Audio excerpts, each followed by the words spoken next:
우리에게 주실 하나님의 말씀은 창세기 35장 1절부터 2절, 10절부터 15절까지의 말씀입니다. 창세기 35장 1절로 2절, 10절로부터 15절까지 말씀입니다. 1절은 제가, 2절은 여러분이, 10절은 제가, 마지막 15절은 합독하시겠습니다.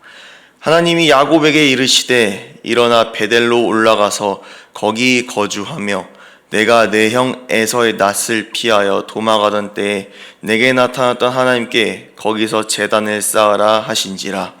야곱이 이에 자기 집안 사람과 자기와 함께한 모든 자에게 이르되 너희 중에 있는 이방 신상들을 버리고 자신을 정결케 하고 너희들의 의복을 바꾸어 입으라. 10절입니다. 하나님이 그에게 이르시되 내 이름이 야곱이지만은 내 이름은 다시는 야곱이라 부르지 않겠고 이스라엘이 내 이름이 되리라 하시고 그가 그의 이름을 이스라엘이라 부르시고 하나님이 그에게 이르시되 나는 전능한 하나님이라 생육하고 하며 번성하라. 한 백성과 백성의 총회가 내게서 나오고 왕들이 내 허리에서 나오리라. 내가 아브라함과 이삭에게 준 땅을 내게 주고 내가 내 후손에게도 그 땅을 주리라 하시고 하나님이 그와 말씀하시던 곳에서 그를 떠나 올라가시는지라. 야곱이 하나님이 자기와 말씀하시던 곳에 기둥 곧 돌 기둥을 세우고 그 위에 전제물을 붓고 또 그 위에 기름을 붓고 다 같이 읽겠습니다. 시작. 하나님이 자기와 말씀하시던 곳의 이름을 베델이라 불렀더라. 아멘. 주께서 주신 복을 온전히 누리라 라는 제목으로 하나님 말씀 전하도록 하겠습니다. 오늘 본문은 하나님께서 야곱에게 복을 주시는 장면이 나옵니다. 모든 사람들은 복을 받기를 굉장히 원하죠. 그렇기에 새해를 맞이해서 많은 사람들이 인사를 하는 것을 볼 수가 있습니다. 새해 복 많이 받으세요 라고 말입니다. 예수님을 믿지 않는 사람들도 우리가 전도할 때 가끔씩 복을 빌어달라고 기도 요청을 하는 것을 가끔씩 보았습니다. 사람이 복을 원하는 것처럼 하나님께서도 우리에게 복을 주시기를 원하시는데요. 민수기 6장 보면 이런 말씀이 나옵니다. 여호와는 내게 복을 주시고 너를 지키시기를 원하며. 아멘. 오늘 말씀을 통하여 하나님께 복을 받을 자에게 요구하시는 것, 더 나아가 하나님께서 우리에게 주시고 싶으신 복은 무엇인지 나누고자 합니다. 본문에서 하나님은 야곱에게 명령하였습니다. 에서를 피해서 도망쳤던 베델에서 제단을 쌓으라 라고 하셨습니다. 여기서 제단을 쌓으라 라는 말은 하나님께 예배를 드리라는 것이지요. 이 말씀을 통해 야곱이 하나님께 복을 받기 위해서 했던 것은 바로 무엇이냐? 예배의 회복입니다. 오늘날 많은 사람들이 교회를 떠나고 실족하는 모습이 너무나도 많습니다. 겉으로는 코로나19로 인한 가난한 성도의 증가와 교회의 윤리적 문제 등으로 하나님의 품을 떠납니다. 여기서 교회를 떠난다는 것은 크게 중요하지 않습니다. 그런데 어느덧 교회를 떠난다는 말이 하나님의 품을 떠난다라는 의미로 여기는 것은 무엇입니까? 교회를 떠나면 온전한 예배를 드릴 수 없기 때문에 하나님의 품을 떠났다고 이해를 하는 것이지요. 예배를 드리지 못하고 예배를 드린다 할지라도 온전한 예배가 아니라면 우리 신앙생활에 아무런 유익과 기쁨이 없습니다. 야곱의 인생도 마찬가지였습니다. 야곱은 에서를 만나기 전까지 하나님의 천사와 씨름을 하기까지 하나님께 매달리고 의지하는 모습을 볼 수가 있습니다. 그러나 33장에서 에서와 만나는 순간 문제가 해결됩니다. 그러자 그 기쁨과 예물을 하나님께 드리는 것이 아니라 에서에게 먼저 주는 것을 볼 수가 있습니다. 창세기 33장 11절 말씀을 제가 읽어드리도록 하겠습니다. 하나님이 내게 은혜를 베푸셨고 내 소유도 족하오니 청하건대 내가 형님께 드리는 예물을 받으소서 하고 그에게 강권함에 받으니라. 아멘. 즉 야곱에게는 온전한 예배의 모습이 무너지기 시작했습니다. 심지어 그의 딸 디나가 범죄를 당해도 하나님께 의지하고 질문하는 모습은 없습니다. 그런 야곱에게 하나님은 찾아오셔서 말씀하십니다. 거기서 제단을 쌓으라. 하나님께서는 친히 예배를 드릴 장소까지 지정해 주셨습니다. 야곱에게 해당되는 곳은 베델이었지만 지금 우리에게 지정하신 예배의 장소는 교회입니다. 베델의 뜻은 하나님의 집입니다. 그리하여 우리가 교회에 나와 예배를 드리는 이유 중에 하나가 오늘 본문을 통해 알 수 있는 것이죠. 온전한 예배는 우리 열심으로 되는 것이 아니라 하나님께서 만나주시고 응답하시는 예배가 온전한 예배입니다. 그래서 우리는 예배를 드려도 종교성을 가지고 드리는 것이 예배가 아니라 살아계신 하나님 한 분만을 겨냥하여 드려야 되는 것이 예배인 것입니다. 또한 2절을 통해서 온전한 예배가 무엇인지 알 수 있는데요.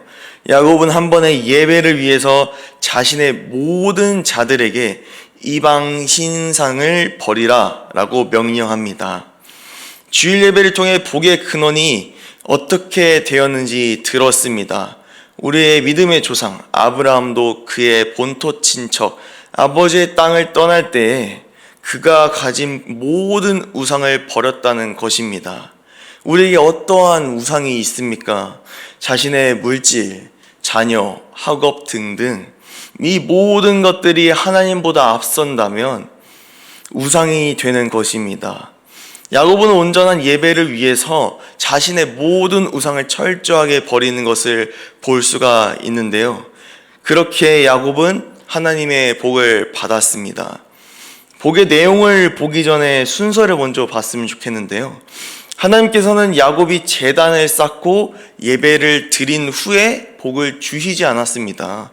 오늘 본문을 자세히 보면 하나님께서 야곱에게 복을 주시는 장면이 등장한 후에 야곱이 예배를 드리는 모습을 볼 수가 있습니다. 이것을 통해 우리는 무엇을 알 수가 있습니까? 하나님은 의식에 관심이 없으시다는 것입니다. 우리의 예배가 어떠한 형식과 방식으로 드려지는 것을 보시는 것이 아니라 하나님은 예배에 나오시는 우리의 마음가짐을 보신다는 것입니다. 예수님을 믿는다고 하면서 예수님을 자신의 정치적 수단과 세상의 안정으로 삼는 자들이 있는 반면에 예수 그리스도의 피와 그 예수 그리스도의 이름을 힘입어 하나님께 나아가고자 하는 이들이 있습니다. 예수 그리스도가 흘리신 보혈의 공로를 붙잡고 예수의 이름으로 구하고 찬송하는 것이 무엇입니까?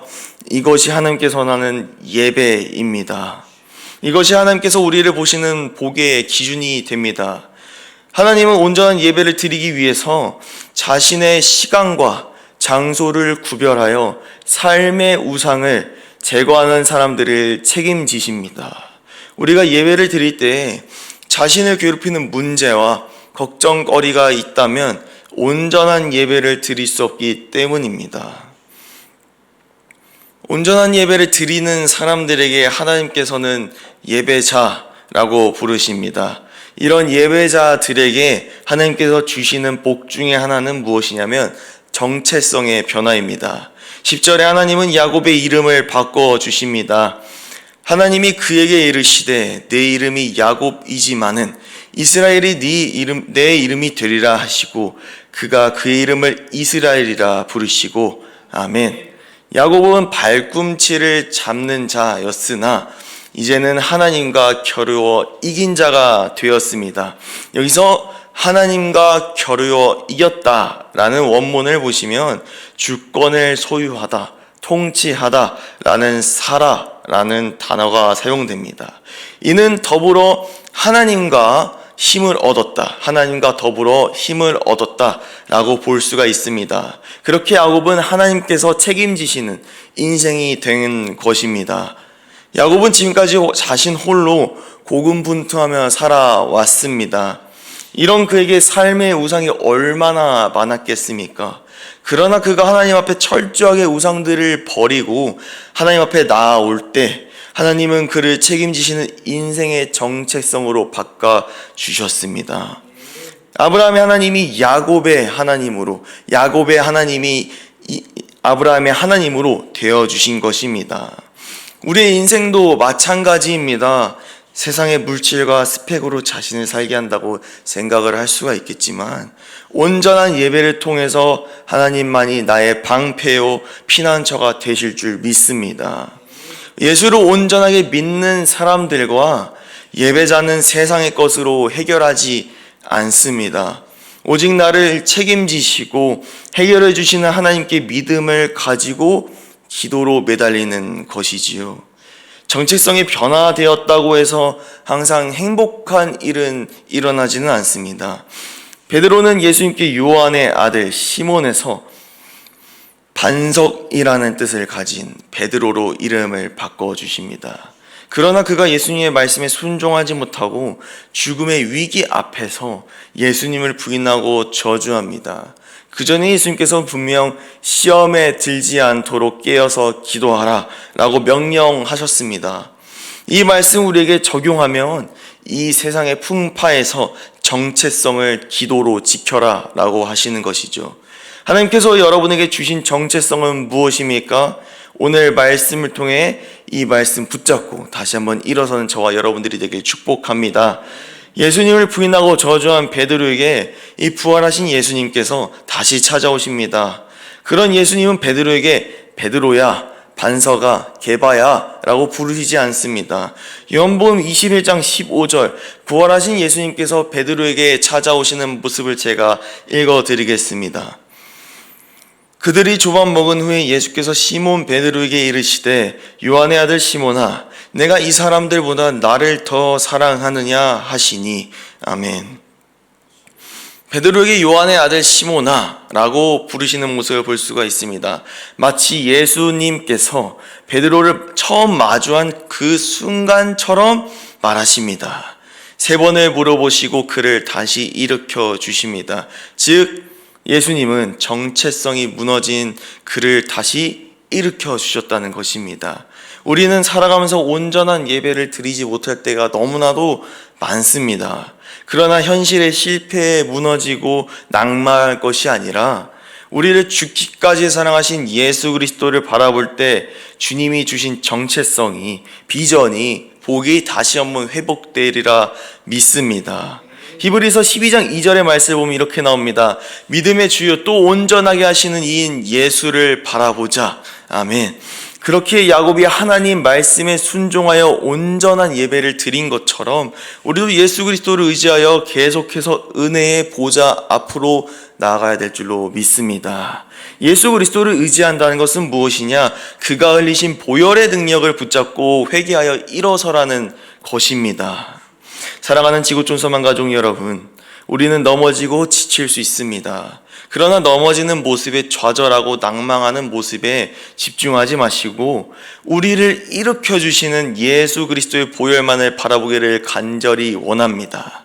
하나님께서 야곱에게 복을 주시기 위해서 우상을 버리고 온전한 예배를 드리라 라고 명령하신 것처럼 우리에게도 말씀하십니다. 사랑하는 내 아들아, 사랑하는 내 딸아, 너를 위해 주신 예수의 보혈과 예수의 이름을 의지하라고 말입니다. 하나님께서 우리에게 복을 주시기 위해서 요구하시는 것은 예수 그리스도의 피에 대한 믿음입니다. 믿음의 본질은 무엇입니까? 십자가입니다. 십자가의 중심은 무엇이냐? 예수 그리스도의 보혈의 피입니다. 오늘도 그의 피를 힘입어 오늘도 주의 보좌로 나아오는 자에게 주시는 복은 무엇입니까?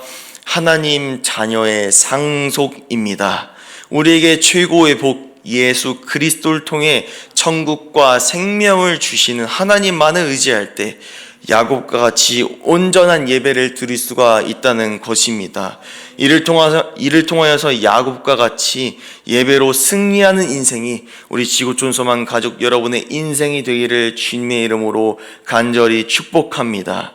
기도하겠습니다.